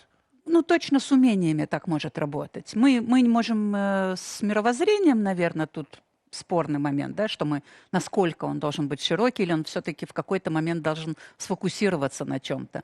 Здесь мы можем крутить в зависимости от ребенка и там, семьи, и как они видят это. Но коробочку навыков – это абсолютно точно универсальная штука. Умеет он приготовить себе еды, или она умеет намонтировать ролик, да, умеют они делать простые вещи по самообеспечению, или это выходит на какой-то такой другой, более проскилованный уровень, там, анализирует, да, собирает от частного к общему, общее к частному.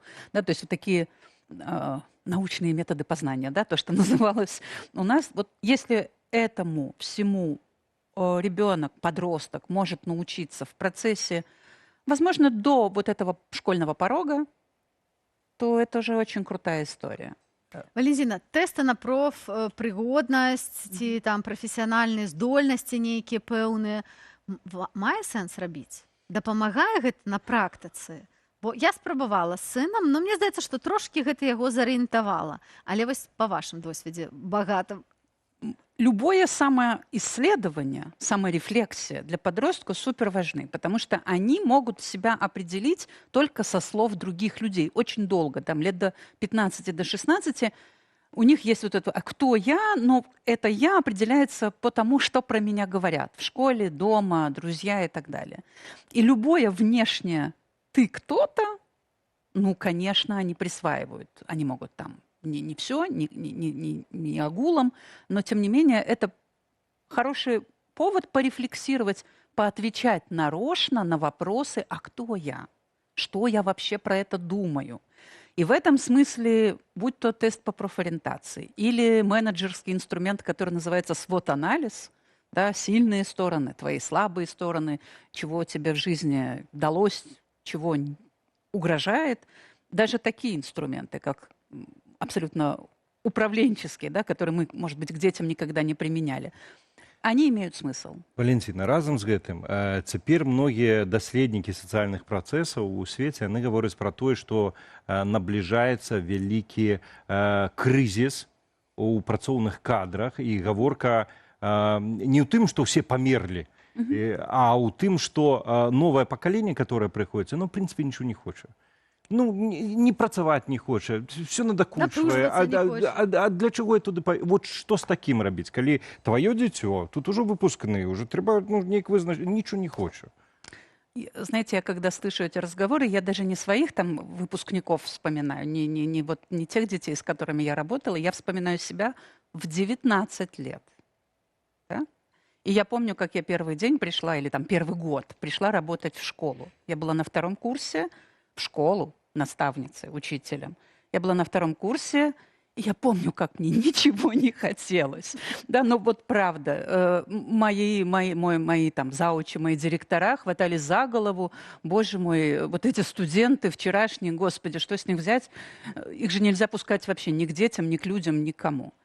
Точно так же старшее поколение закатывало глаза, всплескивало руками, говорили, что с них взять.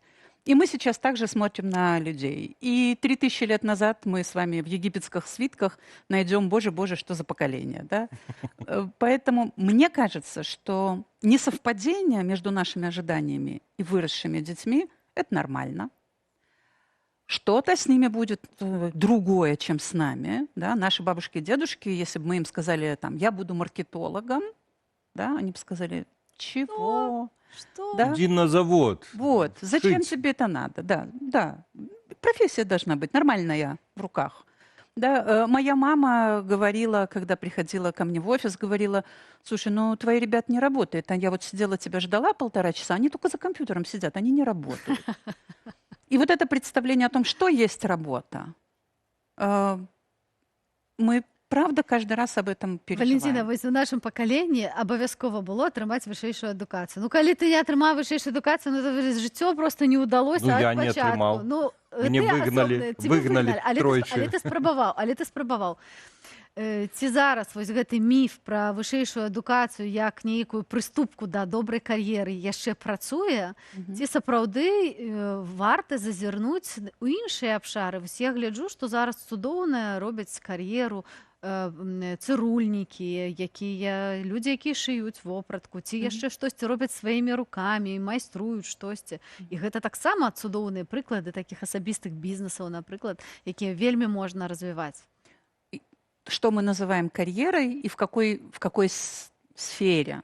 Если вы метите в политику, в управленческие какие-то штуки, то там корпоративные, то там умение встраиваться в большие коллективы, соблюдать правила, может быть, их адаптивно применять к себе и к людям, понимать, как действуют процессы, бюрократию понимать, что все еще является большим таким направлением в мироустройстве. Да, наверное, если мы метим в такие вещи, нам нужен вот этот опыт. Я не скажу про диплом, я скажу про опыт работы, сосуществования в больших коллективах, где есть правила, регуляторика, выстроенные процессы, и тебе нужно вот степ-бай-степ в этом всем участвовать. Если мы говорим про свободного художника, неважно в какой сфере, в ремесленничестве, в каких-то практических навыках, скорее всего, высшее образование университетское тебе не нужно. Его не очень понятно, какие скиллы и какую коробочку скиллов оно тебе даст там. Карацей, зразумела, што в прынцыпе наперадзе нічога не зразумела, але у кожным выпадку, Валентина, дзякую вялікі вам за сённяшнюю размову. Я думаю, што важна атрымліваць усё ж такі ад працы ў асалоду і шукаць сябе, і тады ты будзеш нашмат больш шчаслівым чалавекам, а не падстрайвацца пад вось гэтай сацыяльнай нормы, і тым больш жаданні бацькоў, бо яны не заўсёды супадаюць з нашымі. Валентина, дзякую вам велізарна. Дзякую вялікі. Трэнерка, адукатарка Валентина Чекан была з нами. Гаспадарства, толькі што вы праслухалі прынцып працы журналістаў на Белсаце. Дакладна так. Дарагі сябры, у нашым сённяшнім эфіры, на жаль, засталося не шмат часу, але ёсць яшчэ важная тэма, якую мы хацелі закрануць. На наступным тыдні, 21 траўня, пройдзе Дзень палітвязняў. Гэта такое новае свята, новы дзень памяці пра тое, што адбываецца насамрэч у нашай краіне штодня, і нам вельмі важна нагадваць пра тое, колькі людзей застаюцца за кратамі. Давайте паглядзім, дзе пройдуць адмысловыя івэнты і захады, прысвечаныя гэтаму дню, і, канешне ж, абмяркуем з нашай госцей.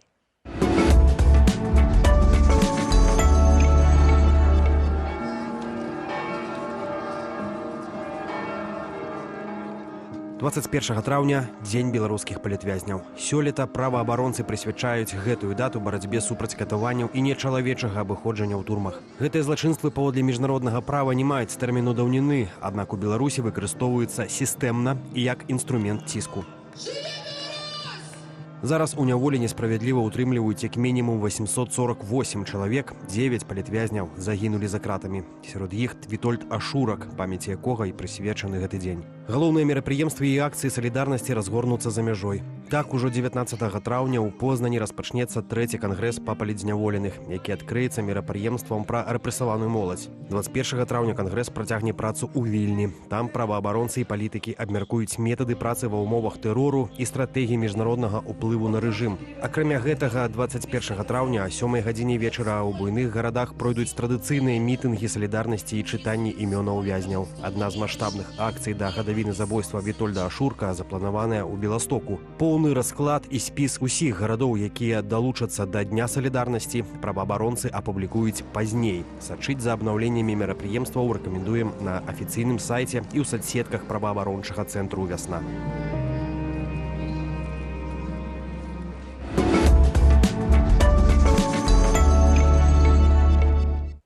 Відавочна, што мапа імпрэзаў будзе нашмат шырэйшай, сачыць абавязкова за анонсамі, і калі ёсць магчымасць, абавязкова далучайцеся. Салідарнасць зараз істотная, як ніколі. І ніколі не бывае зашмат. Ну а каб паразмаўляць пра практычны сэнс гэтага дня, да нас завітала юрыстка праваабарончага цэнтру «Вясна» Святлана Галаўнёва. Святлана, вітаем вас. Прывітанне, Святлана. Давайте, можа, на пачатак нашай размовы нагадаем, колькі зараз у Беларусі палітвязняў. Бо зараз шмат навінаў пра тое, што вызваляюцца людзі, але з таго, што я назіраю, насамрэч лічба палітвязняў вельмі моцна не спадае. Як выглядае сітуацыя? Гэта нашмат менш, чым было яшчэ год таму. І ми попросимо вас сказати трошечки гучніше, щоб наші глядачі чули вас. У нас проблемы с гуком. Кажется, у нас Зараз проблемка Валера с подсядет до микрофоном. Светланы Будем со своими на наш микрофонами. микрофон говорить. Будут делиться микрофонами. Да, зараз Валера Отдадим поділиться больше. мікрофоном. Але, дорогі сябри, О! дзякуючи американській Максимум. адміністрації було некалькі вялікіх таких хваляў вызваленняў, шмат людзей было на волі, але ці спыніліся, Святлана, рэпрэсіі, і ці сапраўды мы бачым, што гэтая лічба, яна зменшылася, але ці яна таксама і расце?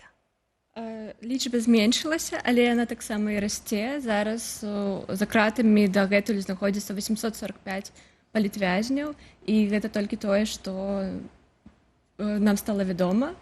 І мы пакуль не кажам пра сістэмнае паляпшэнне сітуацыі, бо мы бачым, што ёсць кропкавыя вызваленні, але ёсць новыя затрыманні, ёсць новыя прызнанні арганізацыі экстрэмісцкімі фармаваннямі і новыя выпадкі пераследу. Вось бачыце, новыя выпадкі пераследу ёсць. Мы ведаем, што гэты пераслед датычыць нават тых сем'яў людзей, якія былі вызваленыя, то бок тыя людзі выехалі, але ўсё роўна іх нават сем'і не пакідаюць у спакоі, калі мы можам так сказаць. А ці у вас ёсць, можа, лічбы такія агульныя, колькі людзей апынуліся за кратамі паводле палітычных артыкулаў за гэты час? То бок тыя месяцы, што, здаецца, як бы вызваліліся, вось, ці вы падлічвалі, як весна, агульную колькасць людзей па палітычных артыкулах? Хоць, канешне, мы разумеем, што у вас непоўныя дадзены, і не ўсе людзі, якіх маглі бы быць прызнаныя палітвязнямі, яны атрымалі вось гэтае прызнанне. Так, па нашых падлічэннях з 2020 года больш за 4000 чалавек было прызнана палітвязнямі, і больш за 9000 чалавек сутыкнулася агулам з крымінальным палітычным матываваным пераследам. І плюс да гэтага мы даўно ўжо не кажам пра нейкія лічбы адміністрацыйнага пераследу, бо разумеем, што хаця зараз менш выпадкаў затрыманняў, прынамсі нам вядомых, але і агулам інфармацыі вельмі мала даходзіць пра адміністрацыйны пераслед.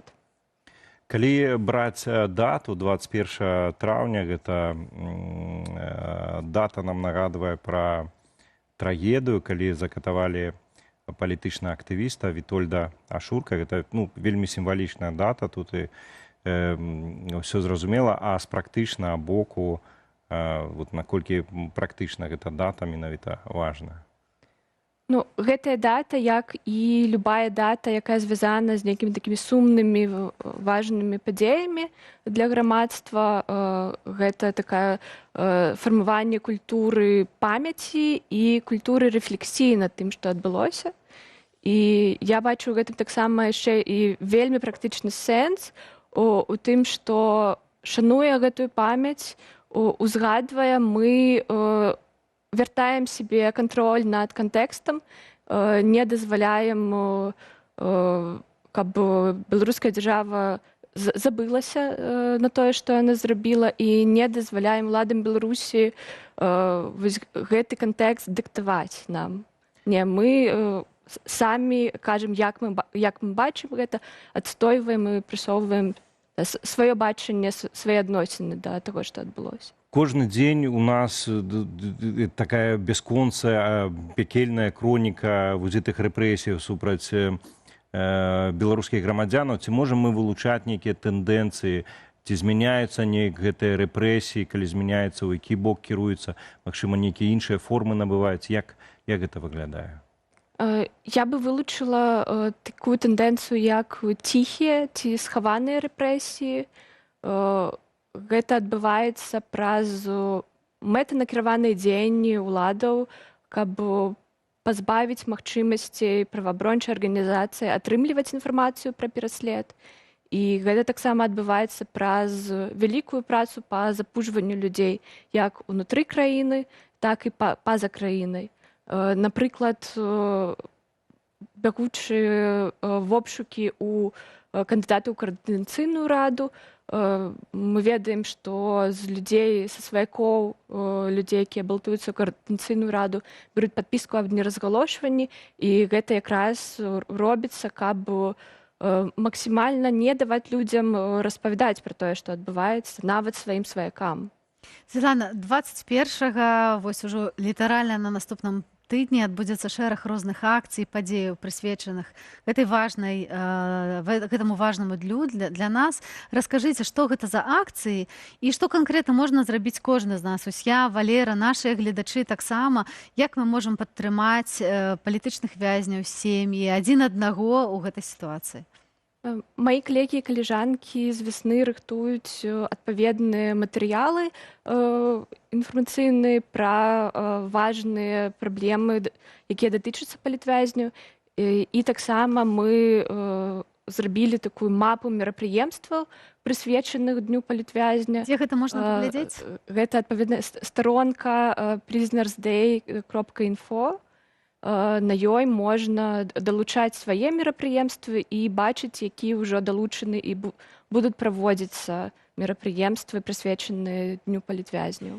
Можна зайсці на старонку prisonersday.info, там паглядзець, якія ёсць падзеі, але што кожны з нас можна зрабіць, акрамя того, што далучыцца да падзей? Ці ёсць яшчэ вось нейкая такая асаблівы такі чалавечы вымер гэтай салідарнасці?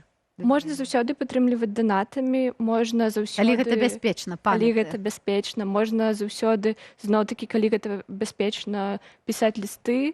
Так, мы ведаем, што яны не даходзяць, але калі вы іх захоўваеце і нават пасля вызвалення чалавека паказваеце, гэта дае вялікую падтрымку людзям уже пасля вызвалення ў такой вельмі пераломны, крызісны момант.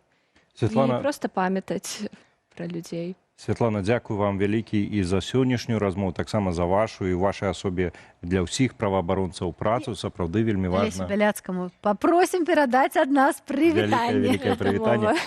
Дзякую вялікі. Я нагадаю, спадарства, што з намі была юрыстка праваабарончага цэнтру «Вясна» Святлана Галаўнёва. Ну а мы паспрабуем напрыканцы яшчэ зазірнуць у будучыню, дзе, спадзяёмся, не будзе аніякіх палітвязняў. Давайте паглядзім, што ўжо ўмеюць роботы і ў чым яны могуць нас замяніць. На іхную працу любяць наракаць. Але праз 2 гады ўсё можа змяніцца. Замест гэтых могуць з'явіцца такія працаўнікі. Японская авіякампанія распачала 2-гадовы эксперымент выпрабавання роботаў у наземным абслугоўванні. Найперш пры загрузцы багажу, а ў перспектыве падчас прыбірання самалётных салонаў. Роботы павінны не замяніць людзей, а зняць іх частку самай цяжкай фізічнай працы. У аэрапорце вакол самалёта мала месца, шмат тэхнікі і ўсё павінна працаваць хутка і дакладна. Таму кампаніі хочуць зразумець, ці могуць роботы-гуманоіда адаптавацца да такой інфраструктуры. Кіраўніцтва задаволенае. Працаўнік не лянуецца, не спрачаецца, не просіць каву і павышэння заробку. Да і робот пасля працоўнага дня застаецца ў добрым настроі, а значыць і заўтра з задавальненнем выйдзе на працу. Роботы ўжо ўмеюць шмат, але для сапраўднай працы ім не хапае галоўнага, такіх як у нас, рук.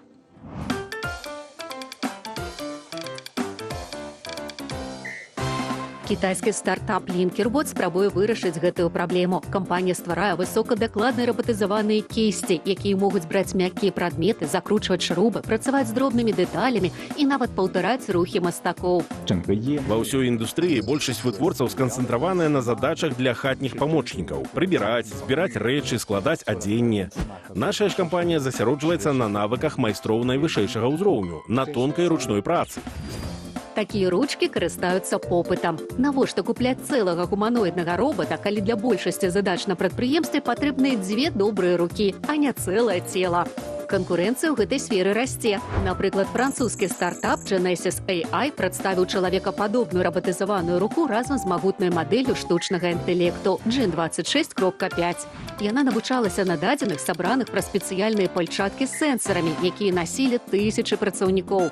Гэта дазволіла роботу пераняць не толькі рухі, але і сілу націску і тактыльныя адчуванні. Новая гонка ў робататэхніцы ідзе не толькі за тое, хто пабудуе самага эфектнага робата, а хто першым навучыць машыну рабіць тое, што чалавек робіць, не задумваючыся. Узяць, утрымаць, павярнуць, не зламаць і не ўпусціць.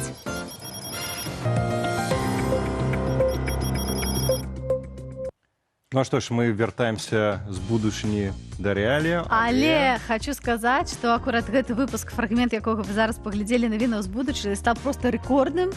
Гэта былі рэкордныя навіны з будучыні. 160 тысяч праглядаў за вельмі кароткі перыяд. Дзякуй усім, хто глядзеў, хто глядзіць. Спадзяемся, што будзеце і глядзець надалей. Віншуем аўтарку Вольгу з такімі файнымі поспехамі. Так што бачым, што нас цікавіць самае вось што зачапіла, мне здаецца, нашых гледачоў, гэта была тэма пенсіі, якая вельмі моцна была раскрытая ў гэтым. Я думаю, актуальна, і мы гэта цэнім і разумеем. І ты зразумееш. Ужо вельмі хутка.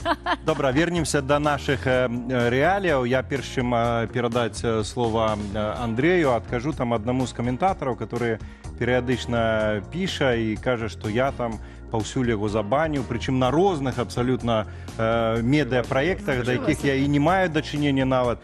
Вам параілі ўжо там піць паменш, это па-першае, а па-другое, вы пішце, я падсуеціўся. Ну так вы паменш мацюкайце ў тым ліку мяне і будзеце пісаць что-нибудь нормально. Бачите, якія тут эмоцыі. Андрей, што у нас тут яшчэ? А што у нас в каментарах яшчэ больш эмоцыяў, ёсць і пазітыўныя. Нагадаю, што у нас у каментарах ёсць пытанне на тэму, ці працуеце вы па той спецыяльнасці, якую некалі для сябе абралі. І ўсё-такі большасць любіць сваю прафесію і працуе па ёй амаль палову нашых гледачоў. Але гэта на Ютубе. На Ютубе працуе і любіць. Пасля паглядзім, што ў Інстаграме напісалі. В Інстаграме нам падказалі, што там наадварот не вельмі задаволеныя. Там маладзейшая аўдыторыя. Там маладзейшая аўдыторыя, і яны не працуюць па прафесіі, якую любяць, таму што нам мала плацяць. Гэта таксама зразумела. Это, дарэчы, траціна нашых адказаў, што любіць сваю прафесію, але не працуюць, бо там мала плацяць. Ну і яшчэ траціна працуе, але ёй не падабаецца, і хтосьці яшчэ таксама не любіць, бо але таму што складана знайсці сабе вакансію. Ну, так вось так. Ну, але не знайсці вакансію на нелюбімую прафесію, то это можа быць яшчэ і больш добра. Добра, іншыя тэмы неяк зачапілі нашых? Зачапілі нашых... А мы же Шарлоты, ёсць фаны Шарлоты. Фаны Шарлоты ёсць, яны былі яшчэ в самым нашым пачатку, все былі замілаваныя, і цяпер таксама будуць падтрымліваць Фінляндыю. Каб не Шарлота, то, можа быць, і не глядзелі. Я думаю, што мы тут дапаможам Фінляндыі выйграць, нават так скажам, бо все беларусы пачнуць галасаваць за Фінляндыю. А яшчэ мне здаецца, што цалкам варта падумаць пра тое, каб Шарлота з'яўлялася часцей у нашай студыі. Добра, ну а цяпер узгадваем пра тое, што гаварылі нашы гледачы пра Еўрабачанне. Вельмі зачапіла гэтая тэма. Сёння, відаць, все будуць глядзець. Сёння ж фінал, я правільна не памыляюсь? Сёння ўвечары глядзім, Валера, таксама з табой мусім, каб быць у трендзе. Ну, і нам нагадваюць... Каб заўтра абмеркаваць. Да, каб заўтра абмеркаваць. Трэба быць в курсе, конечно. І пішуць нам каментатары пра тое, што мы ледзь не забыліся, што першымі на Еўрабачанні былі Александра і Константин. Мой Галілей. Я пераблытаў назву песні «Мой Галілей». Я папросту іншую іх песню, беларускую народную памятаю, там про Орла, файная песня. А «Мой Галілей», вот такія. Я памятаю, я быў яшчэ вельмі малады, і я галасаваў з хатняга тэлефона, можна было галасаваць. Ого-го, это была іншая эпоха. І за іх галасаваў, дарэчы. Тому што я ведаю, бо яны спявалі там па-беларуску. Так. Пішуць пра сваіх фаварытаў. Вось ці супадае з намі. Пішуць Малдова, Румынія, Украіна, Фінляндыя, Чэхія. А я заўсёды падтрымліваю суседзяў. Вось люблю падтрымліваць суседзяў. Ну, але, канешне, песня мусіць падабацца. Ну, вот тут уже Безумоўна. Я таксама люблю суседзяў, а часта бывае, што калі нашы суседзі, яны яшчэ і выйграюць апошнімі гадамі, яшчэ і песні ў іх сапраўды як Стефанія. А я люблю, калі песні не такія на экспорт, такія плястыкавыя і каб для ўсіх, а вось калі ёсць нейкія нацыянальнае, там штосьці вот аўтэнтычна, вось я такое. І вось пра гэта і пішуць акурат, што некалі шуму планавалі адправіць на Еўрабачанне, але не склалася. Калі ўжо ад беларускай супольнасці, а не ад краіны адпраўляць, гаворка ішла пра шум. Я думаю, што шума нарабіла бы шуму і парвала Еўрабачанне. Увогуле піша Дудзінскі на Еўрабачанне адной Беларусі адпраўляць ему. Можа, ён ідзе рыхтуецца, мы не ведаем. А можа, ён будзе зачытваць пад рэпчык сваю кнігу? Слухайте, я думаю, што ёсць варыянт, альбо калі ў нас атрымаецца на Белсаце паказаць Еўрабачанне, як мінімум Дениса мы запросім каментаваць. Вось гэта была бы ідэя. І штосьці яшчэ, напрыклад, штосьці яшчэ, значит, зноў-такі пра шуму. Шума з дзяўчатамі магічная. Можа, нейкі наш фолк адправіць, апрацаваны ў тэхнафолк. Ну вось гэта і ёсць шума, гэта і ёсць Так. шума. Хоць це за дуже шмат слоў. Але для тых, хто не любіць тэхна, але любіць такую больш папулярную музыку, мы, канешне ж, застаемся ў рэчышчы Еўрабачання і развітаемся з вамі цудоўным кліпам, які выклікаў столькі эмоцый, столькі падтрымкі беларусаў, калі Наві Бэнд прадстаўляў нашу краіну на Еўрабачанні, так? Ну так, ну а на гэтым мы з вами давайте і развітаемся. Вы глядзелі раніцу з Белсатам. У студыі для вас працавалі Аліна Кушык, Андрэй Сульжыц і Валера Руселік. Ставьте лайки, подписывайтесь, калі бяспечна, і абавязкова завітайце да нас заўтра раніцай. Все там і абмеркуем.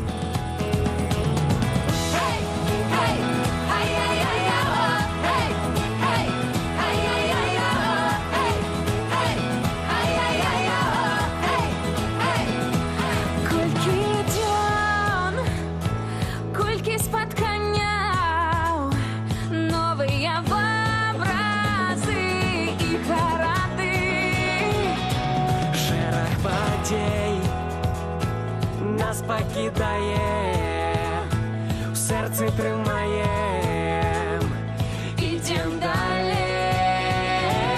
Історія мого життя буде святіть ще ярчей. Нашій криві сонце зайграє, вся прикаже твоих очей.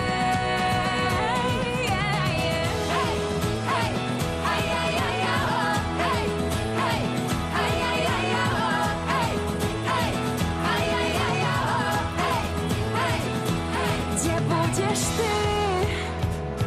Я шукаю яркие моменты, знайдем худшей. Сённяшний день стане початком